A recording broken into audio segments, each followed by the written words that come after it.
Now I'm going to close with 10 words of counsel that I want to give to persons who are not married but who have to deal with sexual desires. And many of these are helpful also, I find, still in married life as well.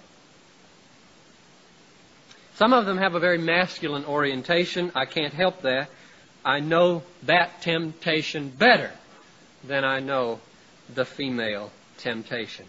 Some of them are do's and some of them are don'ts, but I intend all of them to be positive in the sense that they are all intended to preserve your freedom from any enslavement but one, slavery to God. Number one, do not seek regular sexual gratification through masturbation. It is a tragedy that I never heard that word in church. And I can only remember hearing it once in 4 years of college from every day going to chapel. One time my father mentioned it to me. What in the world is wrong? How was I supposed to do anything right? How are they supposed to know? Masturbation is self-stimulation to orgasm or climax.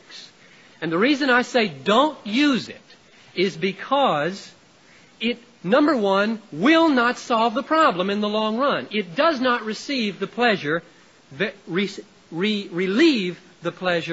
and the pressure very long. Number two, it becomes habitual. Number three, it produces guilt. Then more importantly, the last two arguments, it contradicts the God-given design for sexuality. Our bodies and our desires are designed for fulfillment through personal union. And self-stimulation contradicts that purpose and inevitably produces a sense of wrongness.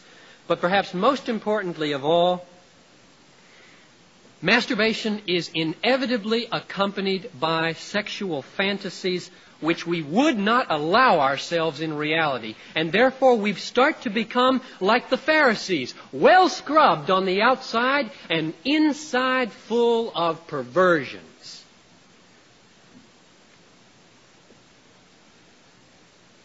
Therefore, number one, do not seek relief and satisfaction for your sexual desires through masturbation.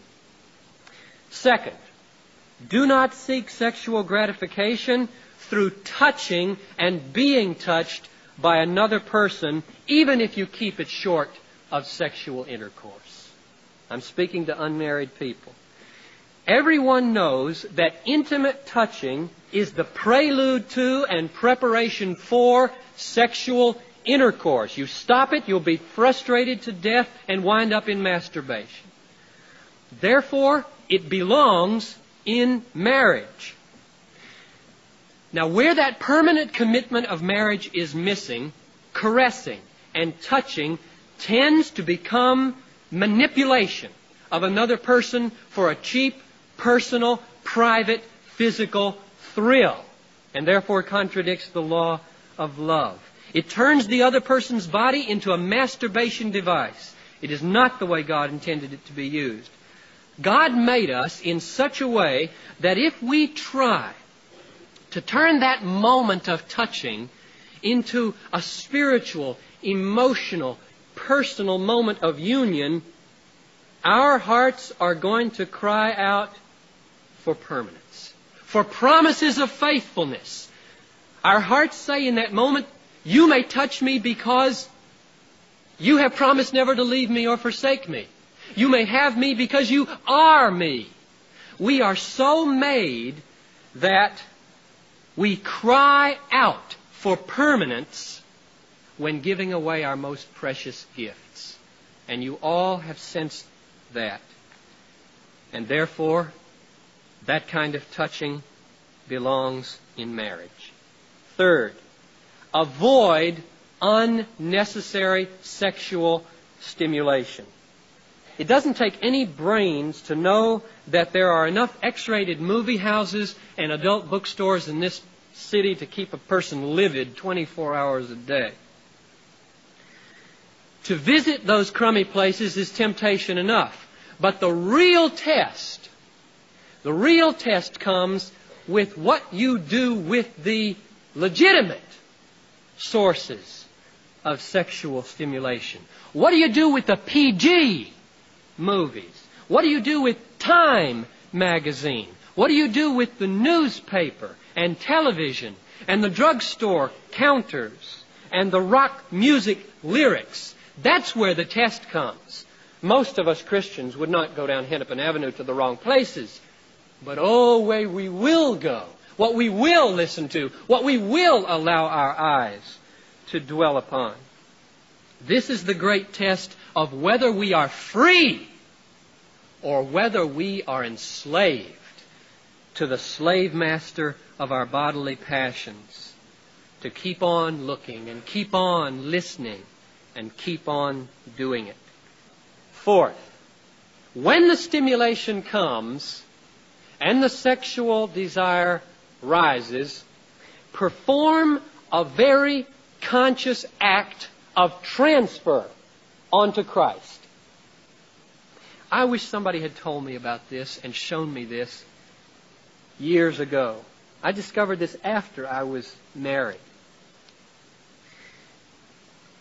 You're riding down the street, and a billboard or a marquee sows the seed of sexual desire and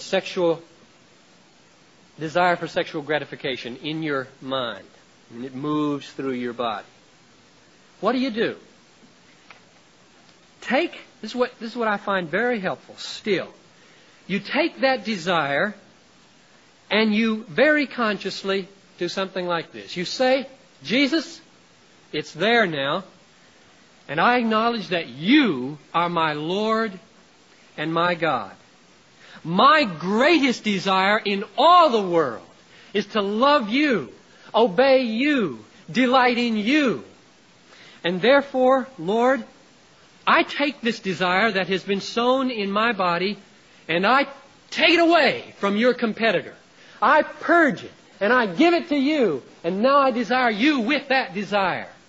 And I thank you for liberating me from the bondage of sin. It is remarkable of how much power we can gain over the direction of our desires if we go on to number 5, namely, pray.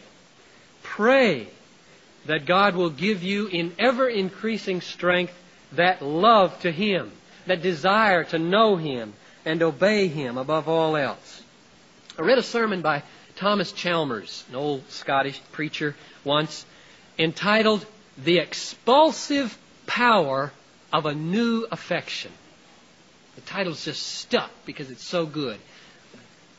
The most effective way to get rid of a desire that you don't want, but you have, is to recognize that it's there, admit it, and push it out with a new one.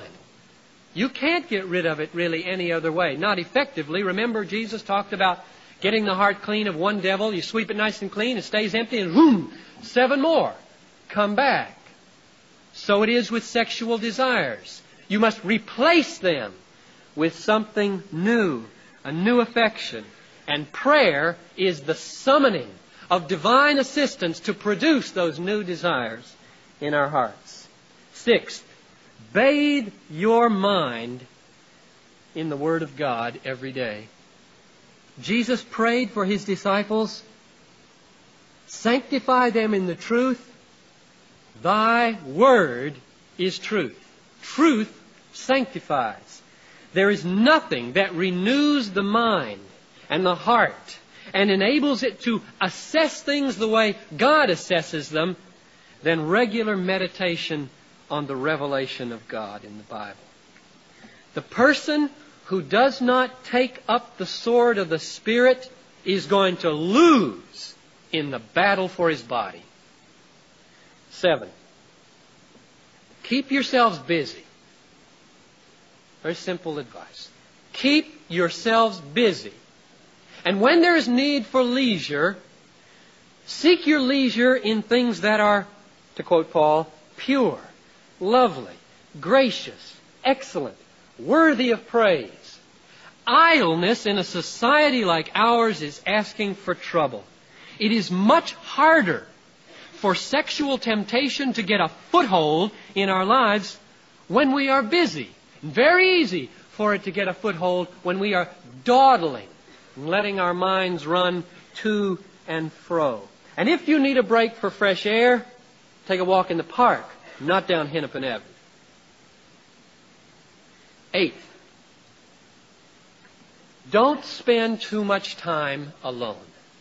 Not an easy word for some singles. Don't spend too much time alone. We've got to help you in the church with this. We're not doing a very good job of it, and we will do better. You must spend time with Christian people. Don't forsake the assembling of yourselves together. Not just here on Sunday morning. That text doesn't mean that. Don't forsake the assembling of yourselves together many times, in all kinds of situations, in little groups, 2s, 3s, 4s, dozens. Get together, encourage one another, stir each other up to love and good works. Talk about your struggles with trusted friends. Not everybody, but trusted friends. Pray for each other. Hold each other accountable for purity. 9. This is something I've learned more recently too, probably since seminary. Strive to think of all people, especially people of the opposite sex, if there's a problem, in view of eternity. It is not easy to fantasize, sexually fantasize about a person if you think about the eternal torment that that person may shortly suffer in hell due to their unbelief. It's not easy. You know yourselves, you've had to bracket, rule out those thoughts.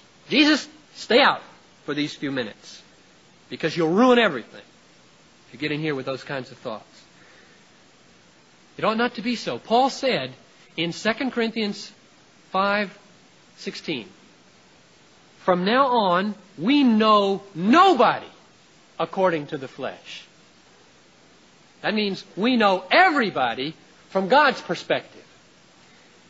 That'll clean up your mind in a hurry. That'll put a big, strong fence, especially you guys, about abusing the females among whom you function.